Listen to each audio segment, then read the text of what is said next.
Roofing systems can be a challenge because there's so many different types of roofing systems.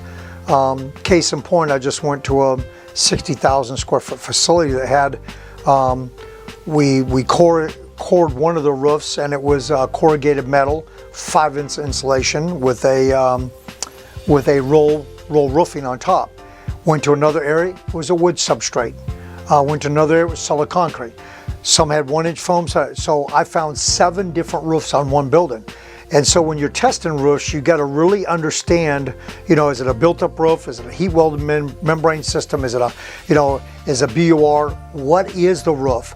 What type of testing you could do without flooding and causing damage? And more importantly, what are the components that are working in conjunction with that roof? Penetrations, penthouses, walls, parapet walls.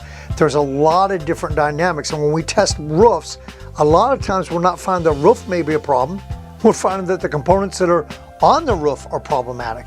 And then there's other times we've seen brand new roofs go in and fail.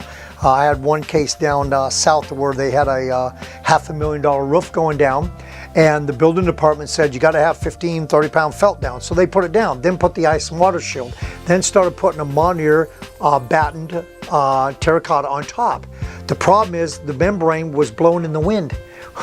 The entire roof, they were halfway through, $300,000 failure, because they would have never stopped water from getting in the roof. So, you know, the building codes and making sure everybody understands when those roof systems go, test them, analyze it, and make sure you've started off from a design standpoint right, and then come back and test, which usually is going to again employ ASTM testing, a lot of different equipment, scanners, nuclear gauges, and go over and test these roofs to see what the performance values are.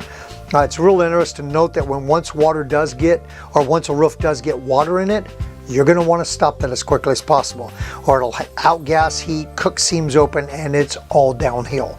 You do not want to get water into your roof system.